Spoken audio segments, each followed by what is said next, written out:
Step onto the train platform at Londinium station on a Tuesday morning. The air smells of rain and old stone.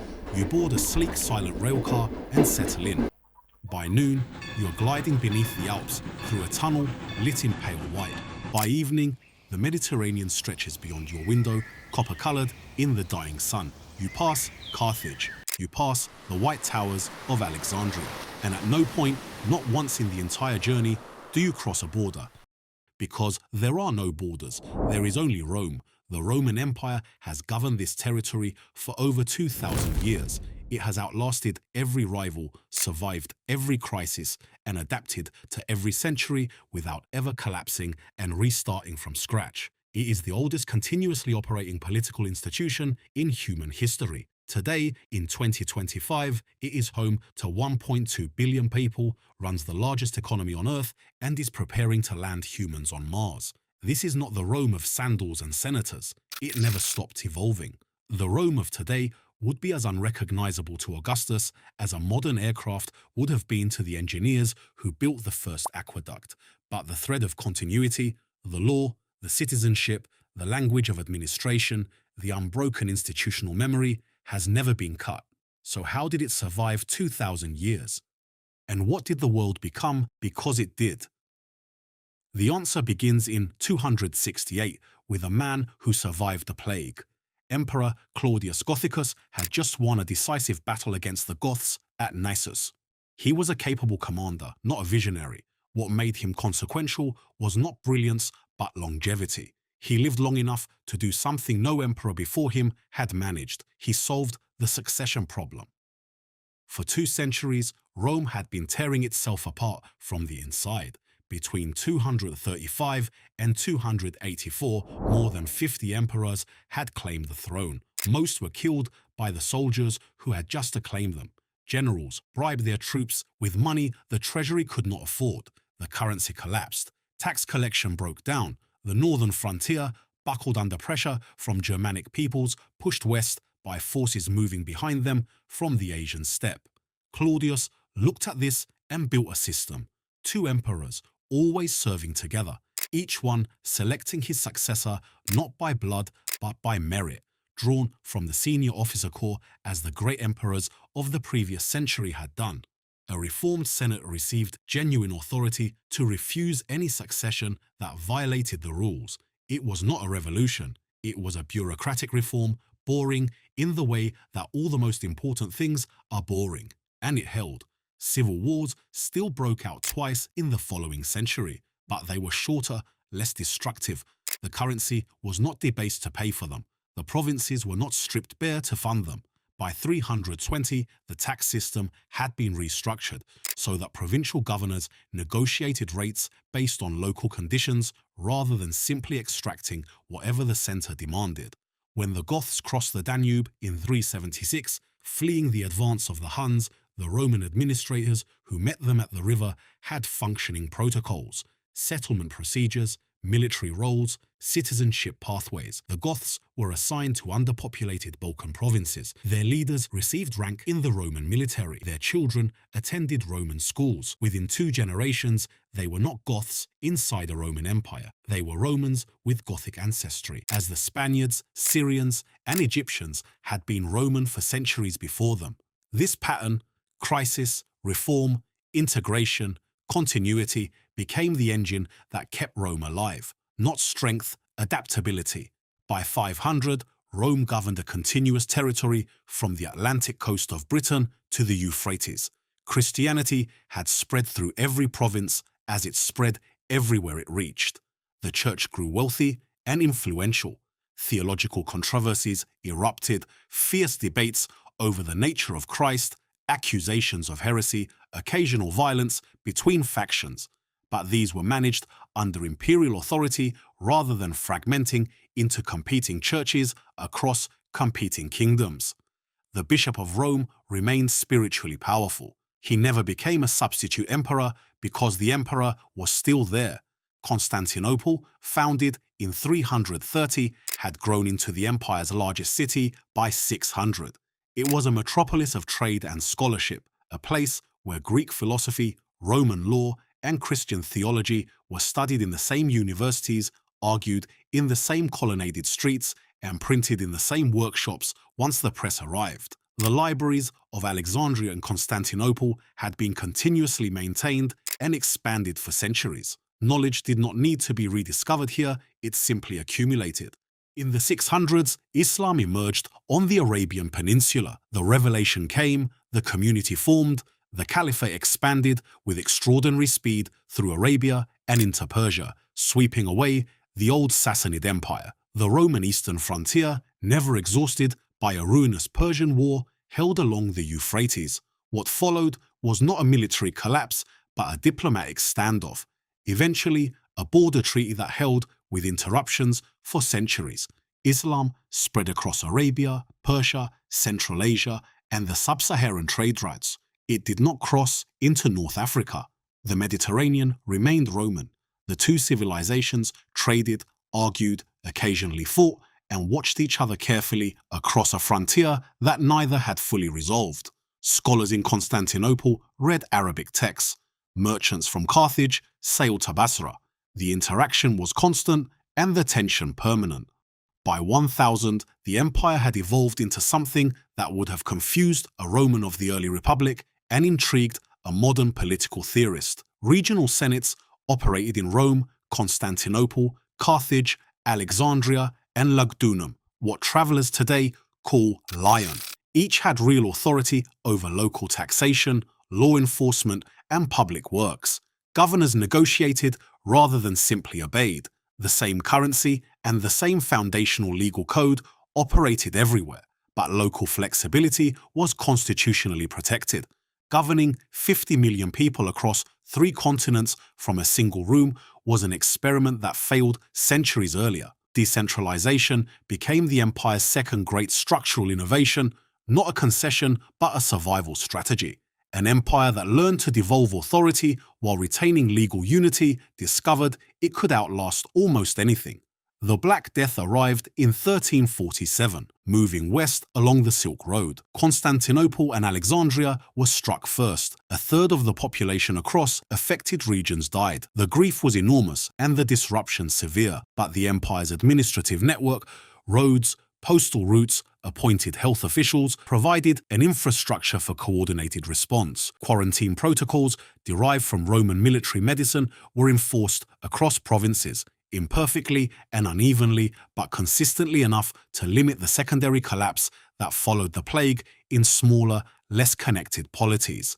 The institution survived intact, and the labor shortage that followed shook loose the rigid class divisions that had calcified over centuries. Surviving workers negotiated better conditions. Regional senates competed to attract migrants from other provinces with favorable settlement terms. The empire that emerged from the plague crisis in the 1380s was more mobile, more economically dynamic, and more politically contested than the one that entered it. It was ready for what came next. By 1450, Roman scholars described themselves as living through a nova renaiscentia, a new renaissance. They were not wrong, though the term meant something different from what later historians might imagine. There was no lost knowledge to recover. The great classical texts had never disappeared. Greek philosophy and Roman engineering had been continuously taught and continuously built upon. The acceleration of the 15th century was not a rediscovery. It was the natural compounding of knowledge that had never been interrupted. The printing press arrived in the 1440s. Ideas moved faster than any horse or ship had ever carried them, and the empire's administrators, always alert to tools that could bind provinces together, subsidized printing networks in every major city within 2 decades of the first press running. At sea, Roman galleys were already pressing south along the African coastline by 1480. The Cape of Good Hope was rounded in 1488. The eastern trade routes through Persia were expensive and contested, and the imperial administration needed alternatives. The Western Atlantic was not a romantic dream, it was a strategic investment. Contact with the Americas came around 1495. What arrived on those shores was not the competing agents of rival kingdoms racing to plant flags before each other. It was an imperial expedition backed by a single legal framework and a single administrative language. Disease swept through the Americas regardless.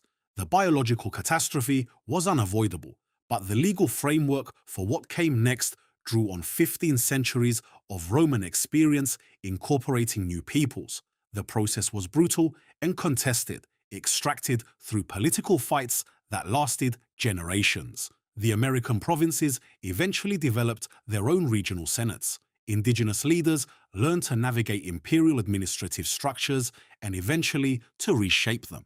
The outcome was not just, it was not clean, but it followed the same pattern that the empire had repeated since it first crossed the Alps: crisis, adaptation, incomplete but real integration.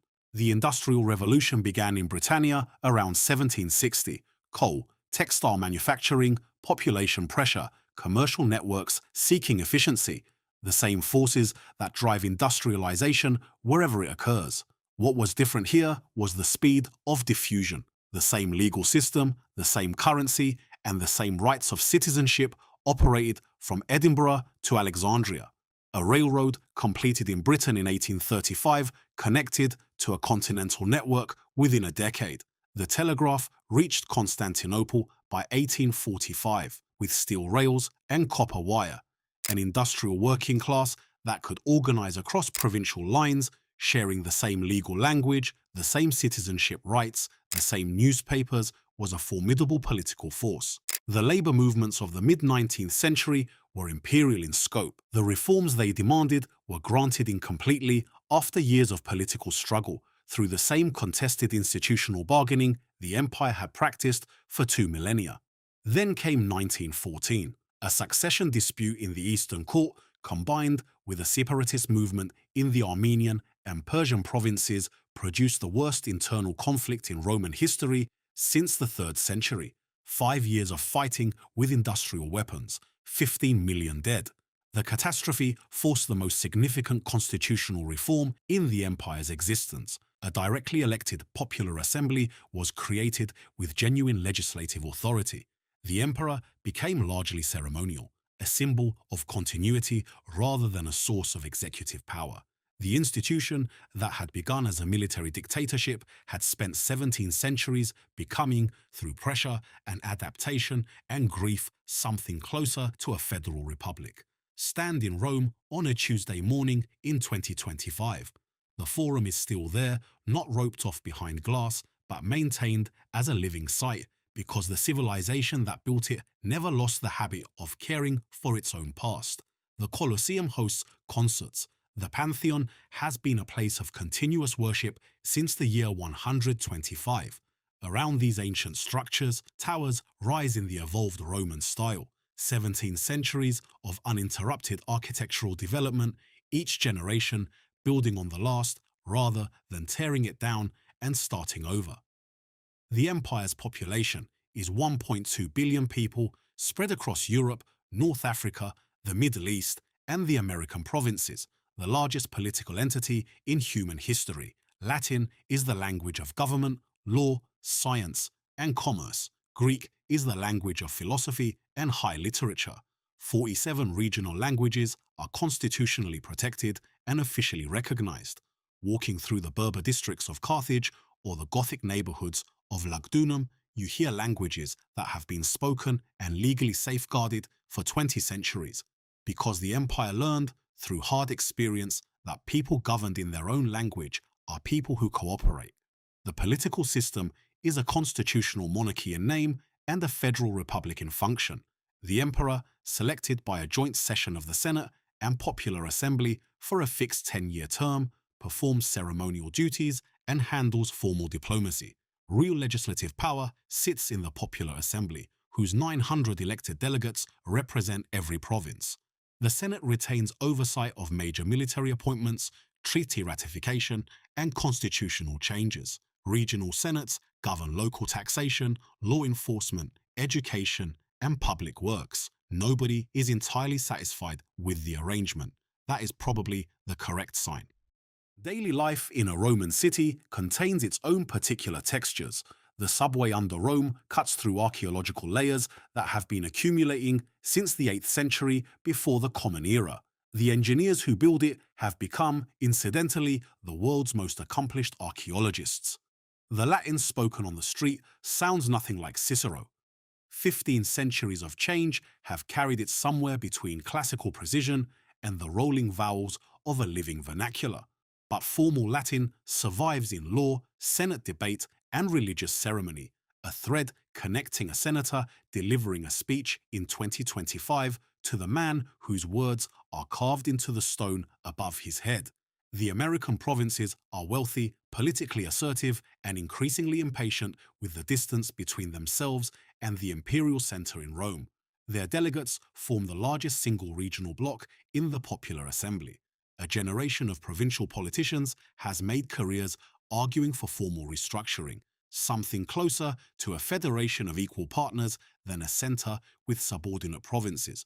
Whether the empire accommodates that argument or resists, it is the defining political question of the next 50 years. The American provinces speak their own evolved languages, maintain their own cultural identities, and have been Roman long enough to argue about what being Roman should mean.